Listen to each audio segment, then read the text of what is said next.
하나님의 말씀 예레미야 45장입니다. 예레미야 45장 4절에서 5절까지 말씀 우리 나누어서 읽으면 좋겠습니다. 제가 앞부분 먼저 읽겠습니다. 너는 그에게 이르라. 여호와께서 이와 같이 말씀하시기를 보라, 나는 내가 세운 것을 헐기도 하며 내가 심은 것을 뽑기도 하나니 온 땅에 그리하겠거늘. 너가 너를 위하여 큰 일을 찾느냐? 그것을 찾지 말라.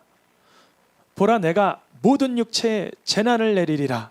그러나 내가 가는 모든 곳에서는 내가 너에게 내 생명을 노량물 주듯 하리라.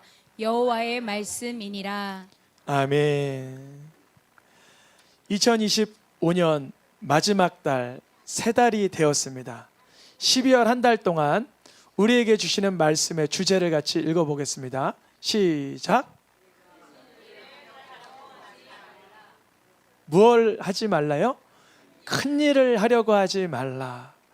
큰 일은 매우 주관적으로 평가가 되고 분별이 될 테지만 성경에서 말하는 큰 일은 하나님께서 하지 말라고 하신 큰 일은 무엇인지가 분석이 필요하겠죠.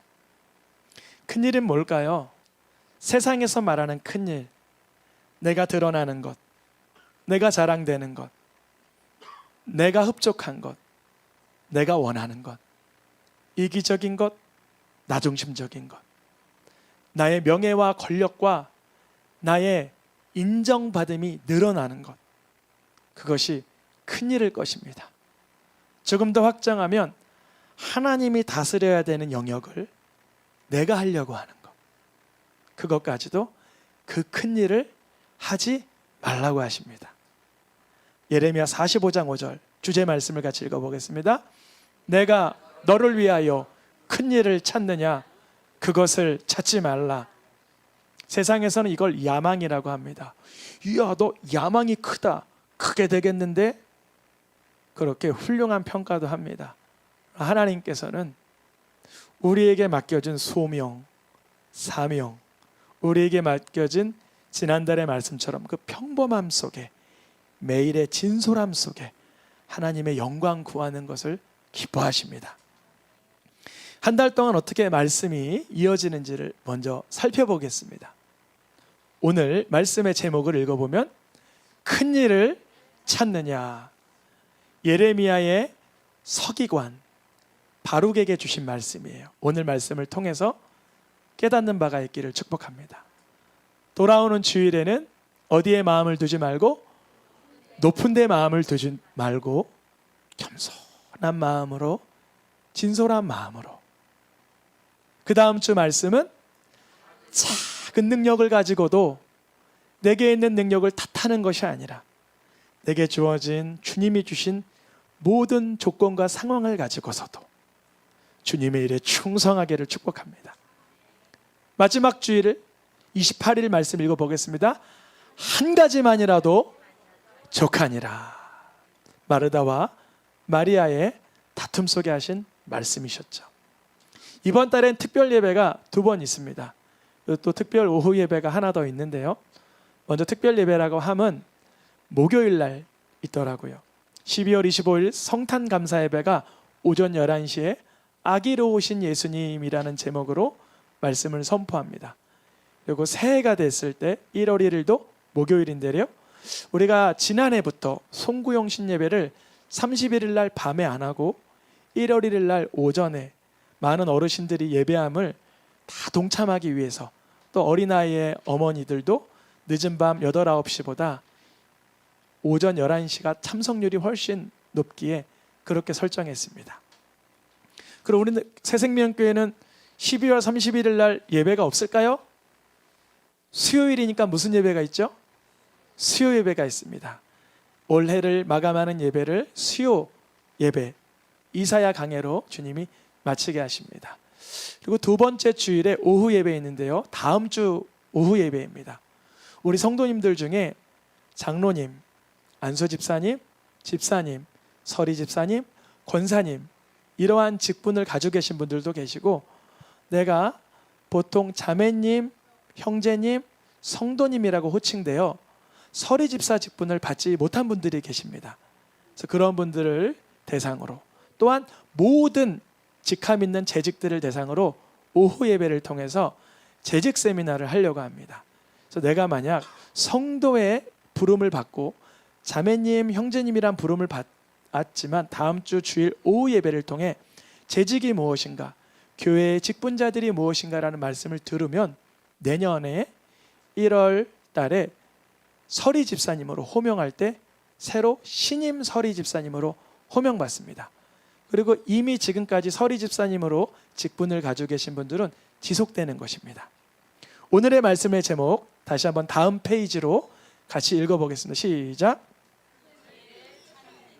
큰 일을 찾느냐. 큰 일이 무엇인가? 하나님의 큰 일과 나의 큰 일, 이것이 분별될 수 있으면 좋아요. 하나님의 큰 일이 무엇일까? 하나님이 가장 크게 여기시는 것, 네? 전도입니다. 말씀을 읽어보겠습니다. 누가복음 15장 7절. 죄인 한 사람 회개하면 어떤 것으로 기뻐하는 것보다 더하리라. 하나님께서는 우리는 세상 보기에 이것이 큰일 같고 저건 정말 위대한 것 같고 저 정도면 정말 놀라운 일 같지만, 하나님께서는 그런 것에 놀라시고 감격하기보다 죄인 한 사람이 예수님을 믿고 돌아오면 가장 큰 일이라고 하십니다. 그러니 주님께서 원하시는 큰 일을 하실 수 있기를 축복합니다. 올해 내가 전도의 자리, 나로 인해서 복음이 전해지지 않았다면 하나님이 원하시는 큰 일에는 내가 무관심했던 거예요. 주님, 내가 하나님의 큰 일에 동참하는 자가 되게 해 주시옵소서. 나를 위하여가 아닌 하나님을 위한 큰 일을 하실 수 있기를 축복합니다. 그런데 분명히 복음 전하는 것이 큰 일인데 하나님 보시기에 이 위대한 일을 너무 작은 일로 만들어버리는 사람들도 있었어요. 빌립보서 말씀에 보니까 어떤 사람은 분명 착한 뜻으로 하나님의 영광을 위해, 영혼 구원을 위해 전도를 하는데, 어떤 사람은 어떤 목적으로 전도를 해요? 다툼을 목적으로, 순수하게 못하게, 투기와 분쟁으로 하나님이 가장 위대하다고 생각하시는 그 전도의 현장에서 다투고 있는 거예요. 여러분, 복음을 전할 때 다투지 않길 축복합니다. 아유, 저는 이 동네 안 살아요. 그거 못 받아요. 그러는 거예요. 괜찮아요. 가까운 동네 사시는데 건강한 교회 나가시면 돼요. 아멘입니까? 복음을 전하는데 이러는 거예요. 여기 우리 전도구역이에요. 어때요? 어떻게 해야 될까요? 저는 그때 그랬어요. 죄송합니다. 제가 전도구역을 몰라봤습니다. 그리고 한쪽 가서 구석진 데서 전도했어요. 다툼으로 전도하는 걸 하나님은 아파하시죠. 투기와 분쟁으로 하는 걸 아파하시죠. 하나님의 위대한 일을 나의 교만함의 마음으로 다룬다면 하나님 안타까워하시죠. 근데 사도 바울은 그런 현장 속에서 뭐라 그랬냐면, 다툼으로 전하든 투기로 전하든 착한 뜻으로 전하든 전도되는 것은 누구니? 예수 그리스도니 나는 기뻐하고 기뻐하리라 그러하였습니다. 사도 바울은 오히려 하나님이 크다라고 여기는 그 영역에 전도의 일을 할 때 늘 자기 자신이 깨어있기를 구했어요. 누가 깨어있기를? 내가 깨어있기를. 고린도전서 9장 27절 말씀에 나는 복음을 전할 때 늘 나를 쳐서 깨어있게 한다. 왜냐하면 내가 복음을 전하고 예수님 믿으세요, 예수님 믿으면 염려가 떠나갑니다, 복음을 전했는데 집에 가서 어떻게 살면 좋아, 요즘에 이렇게 벌이도 시원치 않고 염려가 돼. 어때요? 잘 전한 거예요? 못 전한 거예요? 못 전했죠. 내가 복음을 전했다면 복음으로 내가 살아내고 누릴 수 있기를 축복합니다. 오늘 이러한 전체적인 분위기를 기억해 두고 본문에 등장한 바룩의 이야기를 하려고 합니다. 누구요? 바룩. 바룩은 예레미야의 서기관입니다. 누구의 서기관이에요? 예레미야의 서기관. 그러니까 바룩이 하는 일이 뭘겠어요? 파란 글씨만 읽어보겠습니다. 바룩이 책에 기록하니라. 바룩이 하는 일은 책에 기록하는 일이에요. 서기관이라고도 하고 사실 굉장히 탁월한 직분을 가지고 있던 거예요. 근데 그때가 시기적으로 언제냐가 중요한데, 첫 번째 누구 왕? 요시야 왕. 그는 4년 전에 죽었습니다. 4년 전에 죽었어요. 그럼 몇 년이죠? 4년 전이면 609년입니다. 4년 전 609년에 아버지 요시야 왕은 죽었어요. 그래서 세워진 왕이 누구예요? 여호야김이라는 왕입니다. 한번 그림을 보여주시겠어요? 구조도가 가계도가 이러합니다. 요시야 왕이 애굽과 바벨론의 고래 싸움에 등장하다가 바로 왕 느고의 활에 맞아 죽게 됩니다. 전사하게 돼요. 그래서 백성들이 시급하게 세운 17대 왕이 누구예요? 여호아스. 성경에는 살룸이라고도 기록되어 있습니다. 같은 인물이에요. 그 같은 인물을 백성들이 급하게 왕으로 세웠는데, 요시야를 죽인 왕이 누구예요? 애굽 왕 바로 느고. 그가 전쟁을 치르고 돌아오는 길에 보니까 자기가 죽였던 요시야는 없고 누가 서 있어요? 여호아스. 그가 세워진 지 3개월 만에 애굽 왕 느고의 손에 붙들려서 포로로 끌려갑니다. 그럼 왕이 있어요, 없어요? 왕이 없죠. 바로 왕 느고가 왕을 세우기를, 즉 이방 왕이 남유다의 왕을 감히 세우 그 왕의 이름이 누굴까요? 여호야김 왕입니다. 즉 여호야김 왕은 자력으로 왕이 된 게 아니라 애굽 왕에게 끌려간 자기 형제에 대신하여 왕이 된 상태예요. 기원전 605년은 어떤 상황이에요? 여호야김 입장에서 아버지는 몇 년 전? 4년 전에 죽고, 여호아스는 몇 개월? 3개월만 왕을 하다가 끌려간 아주 국가적인 참혹한 상태라는 거예요. 그러면 여호야김은 어떻게 살아야 되겠습니까? 회개하고 깨어 주 뜻대로 살기를 결심해야 되겠죠. 성경엔 뭐라고 적어 있냐면, 남유다의 마지막 선 왕은 누구밖에 없을까요? 요시야밖에 없어요. 여호아스는 몇 개월 왕위에 있었어요?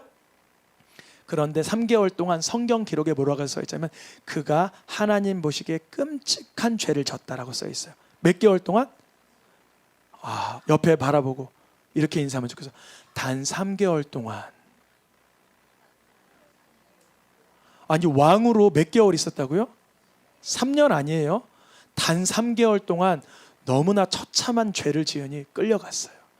그러면 아버지가 전사했고 자기 형제는 끌려갔으면 여호야김은 어떻게 살까요? 그가 11년 왕위에 있는 동안 하나님 보시기에 그가 끔찍한 죄를 저질렀다, 이렇게 써 있어요. 여러분, 사람은 다른 사람을 거울 삼아 회개하는 게 거의 불가능해요. 반드시 예수님을 만나야 돼요. 내가 죄인인 걸 깨달아야 돼요. 그렇지 않으면 요시야도 변장하여 나가서 화살 맞고 죽고, 여호아스는 3개월 만에 끌려가 죽고, 여호야김은 11년 동안 그 아픔을 경험하고도 아버지의 죽음과 형제의 포로 끌려감이 그에게 아무런 유익이 되지 않았었어요. 여호야김을 바로 왕이 세워놓고는 이제 바벨론의 느부갓네살과 애굽의 느고 왕이 2차 다시 한번 전쟁을 치릅니다.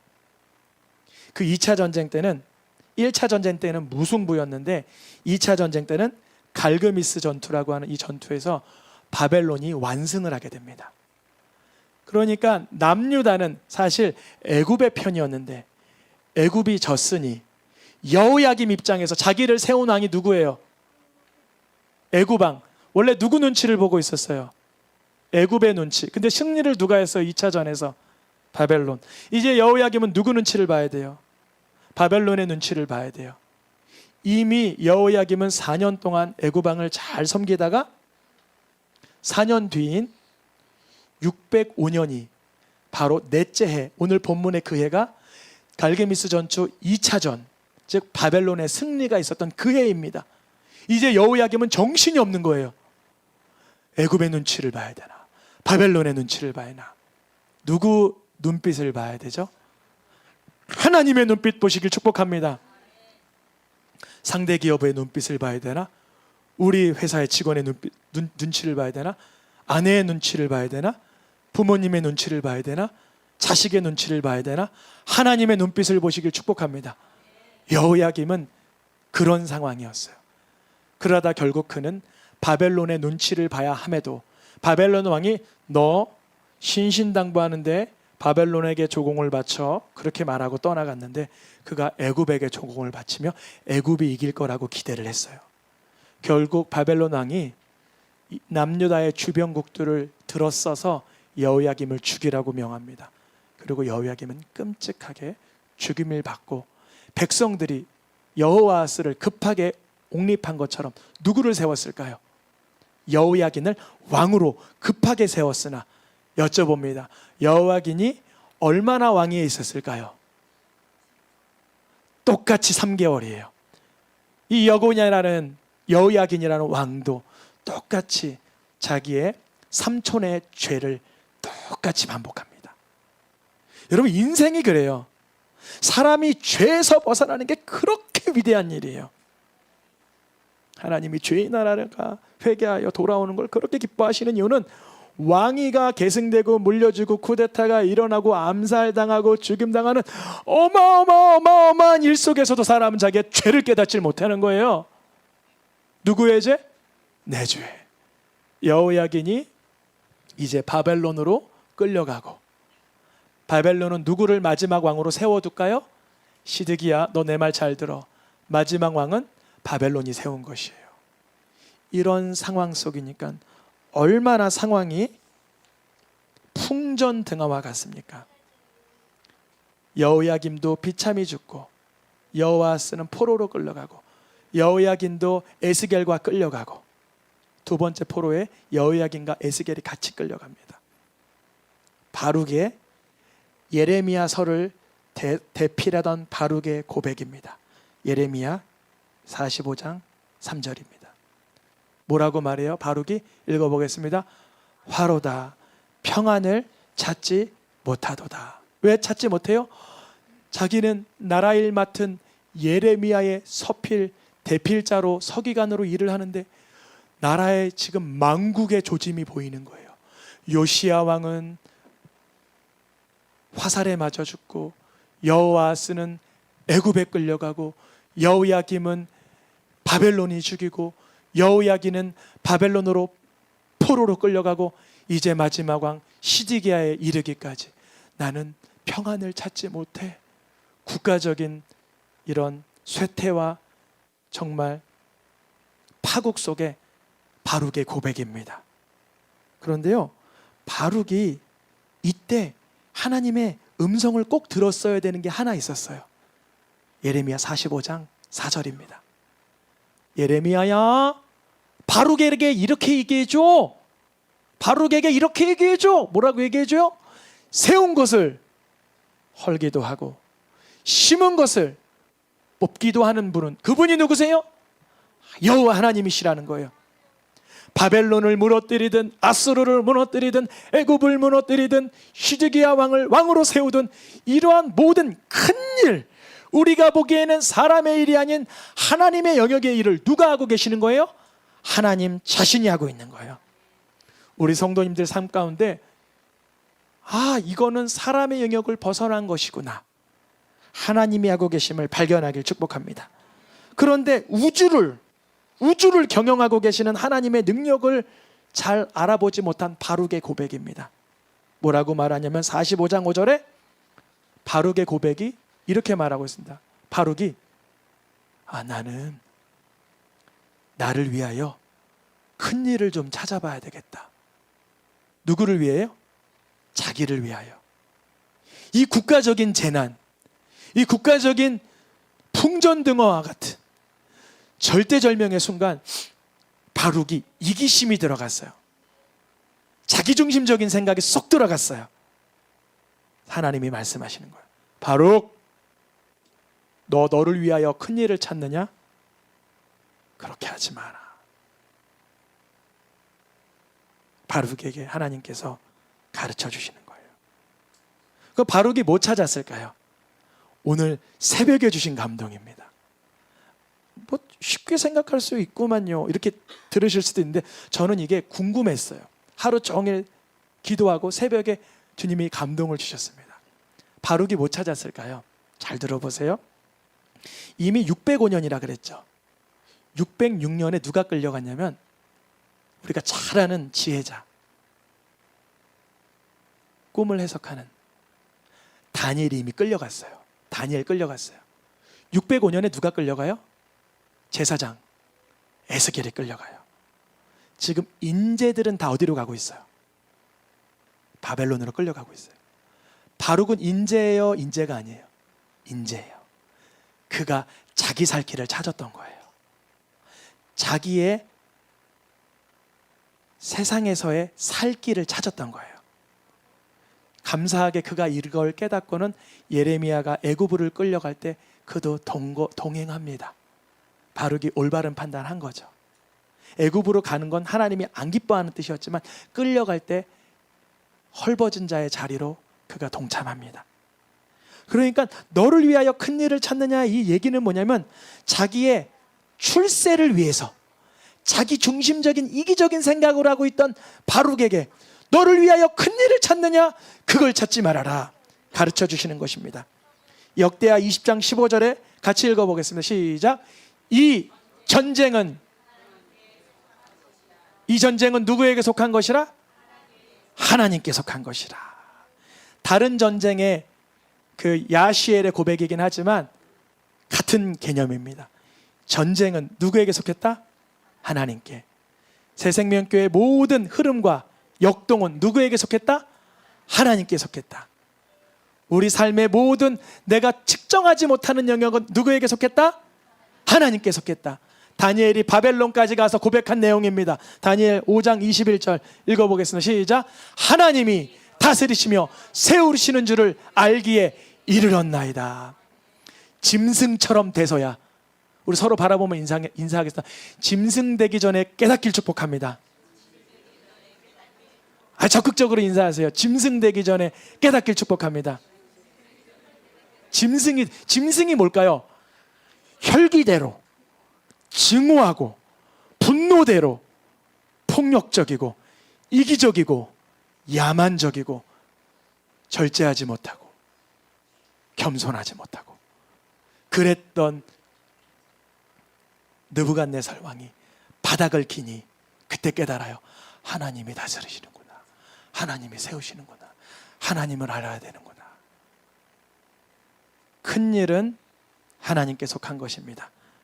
에스겔도 2차 포로로 끌려가서 이런 선포를 합니다.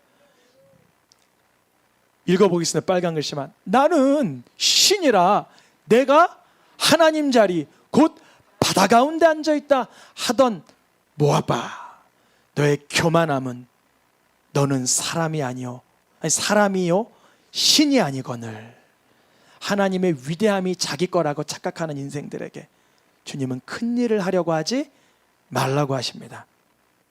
이러한 사람의 교만은 에덴에서부터 시작된 모든 인생의 원죄입니다. 창세기 3장 5절에 빨간 글씨만 읽어보겠습니다. 큰 목소리 시작. 너의 눈이 밝아져 하나님과 같이 되어. 우리가 세상의 모든 정보력, 재물, 권력, 권한을 다 가지고 있어도 절대 우리는 하나님과 같이 될 수 없다는 걸 깨닫게 축복합니다.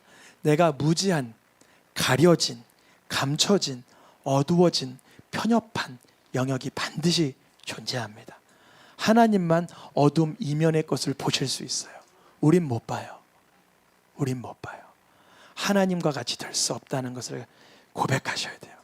그럼 오늘 우리 이 바룩의 고백, 아담의 이야기가 나와 무슨 상관인가? 오늘의 거의 클라이막스입니다. 마지막.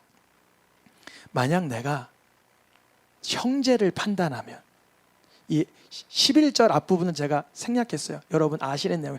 만약 내가 누구를 판단하면? 형제를 판단하면 뭘 판단하는 거예요? 율법을 판단하는 거예요. 내가 형제를 아니 저렇게 하면 안 되지, 저거 못 났어, 저 잘못된 거야 라고 말하는 순간 곧 율법을 판단하게 되고, 율법을 판단하는 자는 재판관이 된 것이고, 재판관이 된 것은 하나님의 자리를 꿰차고 있는 거예요. 입법자와 재판관은 누구밖에 없어요?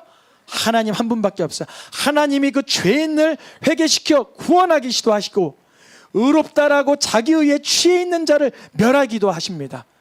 우리가 절대 누구를 판단할 수 없습니다. 다음 주 주제 말씀이며 오늘의 마지막 말씀인 시편 말씀 읽고 마치겠습니다. 제가 빨간 글씨 읽으면 우리 성도님들은 파란 글씨 읽으면 되겠습니다. 내 마음이 교만하지 아니하며 내 눈이 오만하지 아니하고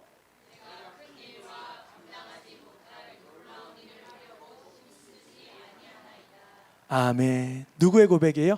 다윗의 고백이에요. 다윗이라고 한다면 굉장한 그 재물과 군사력과 아이디어와 영역이 있던 사람이에요. 그러나 그가 하나님의 제지에 의해서 하지 않은 게 뭐였죠? 맞아요. 성전 건축이었어요. 그는 하나님의 하지 말라 하신 일에 하지 않았던 자입니다. 또한 하나님이 하라 하신 회개의 자리엔 동참했던 인물입니다. 우리 성도님들, 오늘 마지막 말씀의 핵심은 뭐냐면 하나님은 회개하는 자를 가장 기뻐하십니다. 반대로 하나님의 영역의 일을 내가 침범하는 걸 슬퍼하십니다. 우리가 주의 뜻을 알고 깨닫기를 축복합니다.